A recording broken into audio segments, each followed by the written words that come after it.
Punt tàctil, lletres d'impremta. Cautxú i fusta, segle XX. Us convidem a tocar les lletres de l'abecedari castellà. Es tracta de lletres d'impremta manual, fetes de cautxú. De ben segur que aquest acte el van poder gaudir moltes vegades els dits dels alumnes de les escoles penedesenques, que aplicaven el mètode Freinet a Vilafranca, a Olèrdola i a Santa Margarida i els monjos.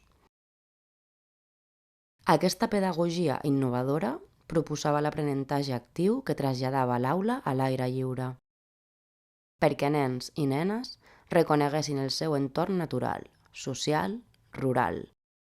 El resultat d'aquest procés innovador i inclusiu quedava sovint plasmat als quaderns que els alumnes editaven amb una impremta manual.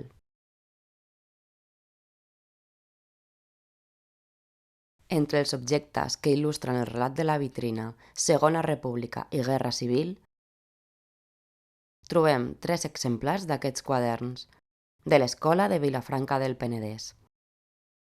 Signe d'una revolució pedagògica que la guerra i la dictadura s'encargaria d'esborrar del mapa.